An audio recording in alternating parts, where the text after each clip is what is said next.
So in this video, we're going to look at confidence intervals again with just a subtle change. We're going to talk about when the standard deviation of the population is not known, and we're going to have to rely on the sample standard deviation. So it's a really small change, but there's actually a lot of theory that goes into it.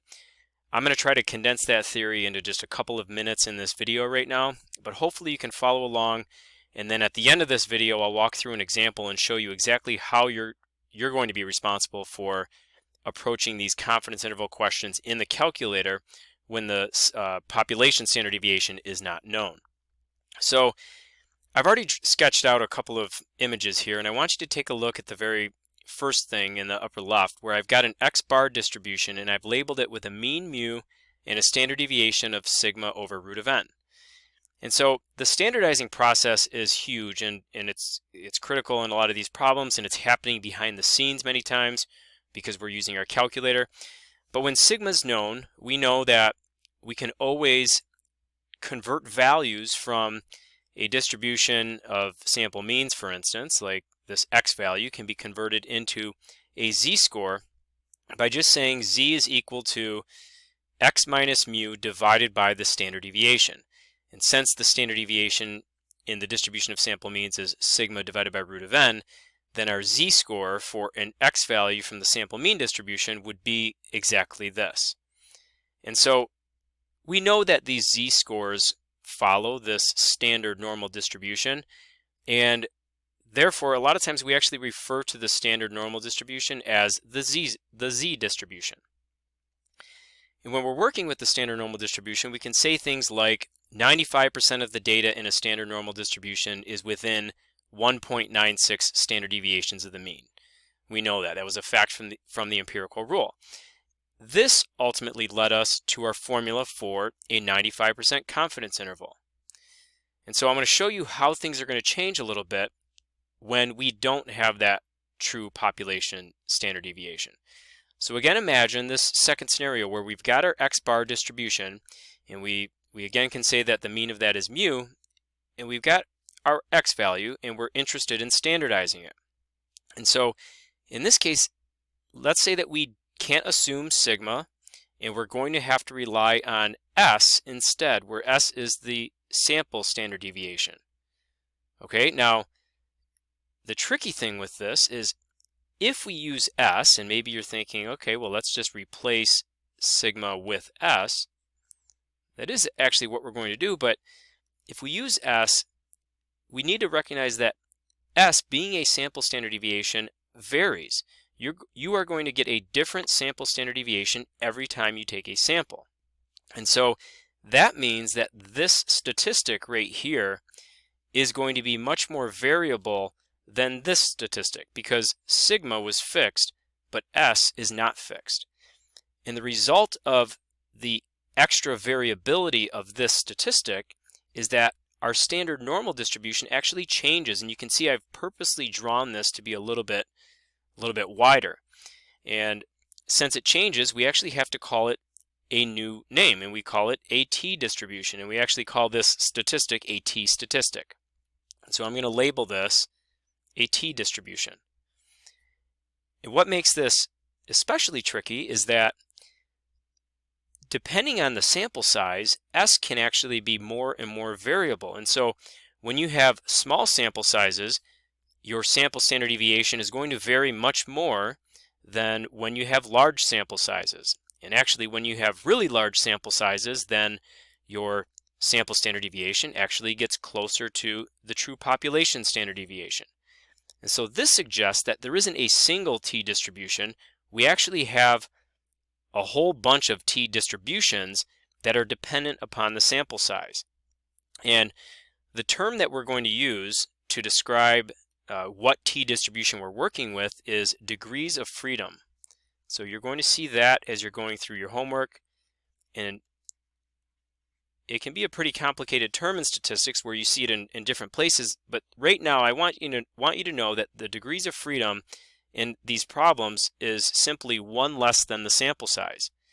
So if I'm talking about a t distribution with 10 degrees of freedom, then that implies that your sample size must have been 11. 11 minus 1 would have given you 10. And so your sample size is always one more than what the degrees of freedom are. So just use this little formula that degrees of freedom is n minus 1.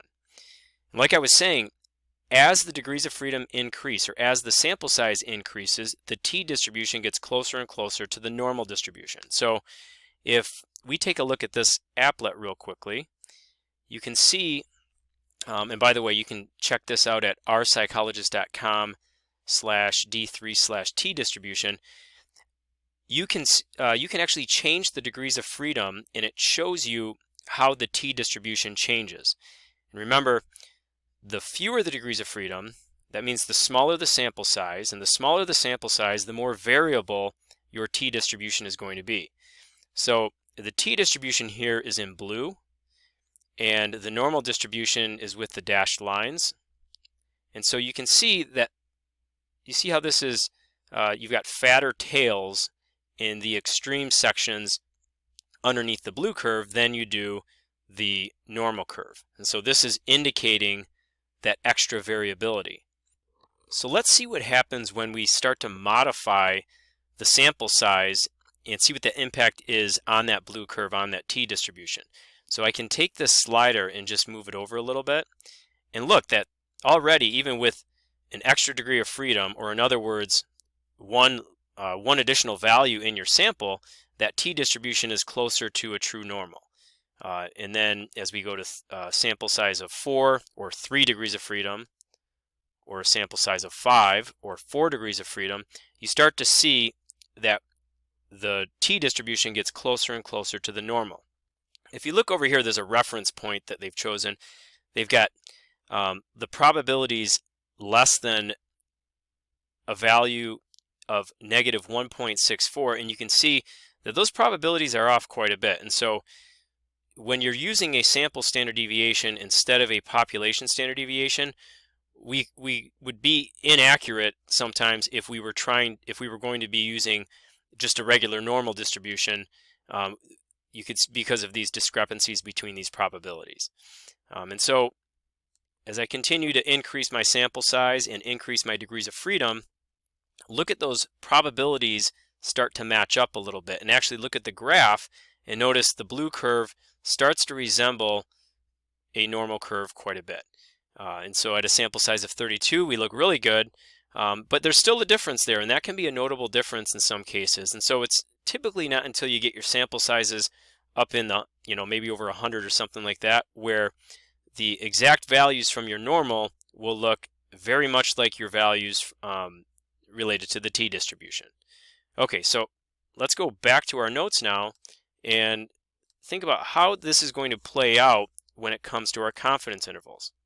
And so the big thing is this: when we were making confidence intervals before, when sigma was known, we used x bar plus or minus 1.96 times sigma divided by root of n. But now that sigma is unknown, the formula for a 95% confidence interval, that's what I'm focusing on here, would be a little bit different. It's going to be x bar plus or minus, this number right here would change because your distribution changes, and if your distribution changes, then the range of values in which 95% of your data is going to lie is going to be modified. And so this number is typically going to be a little bit bigger than this number right here. And again, I'm not putting any number in there because it's going to change depending on the degrees of freedom that we have. And so the nice thing for you guys is you are not going to have to worry about this, but I wanted to show you a little bit about what's going on behind the scenes, because sometimes when we start talking about t distributions, students get really overwhelmed and confused, and I want to show you that it's really just a subtle difference from the regular standard normal, and it's all caused by the extra variability from using a sample standard deviation instead of a true population standard deviation. Okay, and so I'll just say this is what we're doing to find our 95% confidence intervals. And again, that's going to be different depending on the number of degrees of freedom. Okay, so with all of that said, let me talk to you about what you are going to be doing in your calculator and how you're going to be approaching certain problems. And so let's take a look at this example right here. So this says a random sample of 2,500 videos was posted to YouTube on May 22nd, 2009. 2 weeks later, the number of times that each had been viewed was tabulated. The mean number of viewings was 130 with a standard deviation of 835. And so we're asked to construct a 90% confidence interval for the mean number of times that videos posted to YouTube have been viewed in their first 2 weeks. So what a lot of students do mistakenly is they just say, well, hey, we're given a mean and we're given a standard deviation, so I'm going to go back to z-interval. But if you go to z-interval, you'd be incorrect here, because we're not using that z-distribution. We're actually going to be using a t-distribution here, and therefore in the calculator, the tool that we're going to use is going to be t-interval. And the reason we're going to use t-interval is when they reference the standard deviation of 835.2, that is not sigma. You have to pay particular attention to this in these problems. A lot of times you'll see a standard deviation mentioned, but if it does not show you that sigma symbol, if it does not show you sigma, then I don't want you assuming that that is a population standard deviation. This number is actually referencing the sample. And so we have here S is equal to 835.2, and we have our X bar is equal to 130. So this throws us into that context of the t-distributions, which means our calculator's got us covered here, but we have to make sure we choose that correct tool in the calculator of t-interval. So I'm going to go to stat, and I'm going to go over to test, and we'll go down to number 8, and you can see that X bar is 130. That's the sample mean number of viewings. And notice when you go to t-interval, they actually prompt you for S now. And so S, our sample standard deviation, was 835.2. And our sample size was 2,500. So let's enter 2,500. And we are doing a 90% confidence interval. So even though I was talking about 95% confidence interval a little bit more above, this theory applies to absolutely any confidence level. And our calculator accounts for that. So we press calculate, and you can see that we get an interval of 102.51 up to 157.49. Based upon the confidence interval, is it reasonable to conclude or to believe that the mean number of viewings is 100?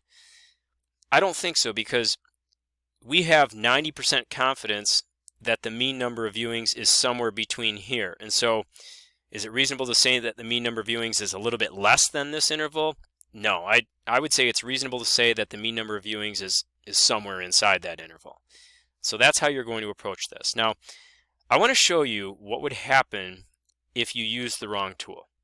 So if you said stat, test, and you used z-interval instead, which is number 7, and we plugged in, let's plug in 835.2 for the population standard deviation. So let's pretend that you mistakenly, and this is not the tool that you want to be doing or using, but let's pretend that mistakenly you enter this, and the X bar was 130, and our sample size is 2,500, so that's all set.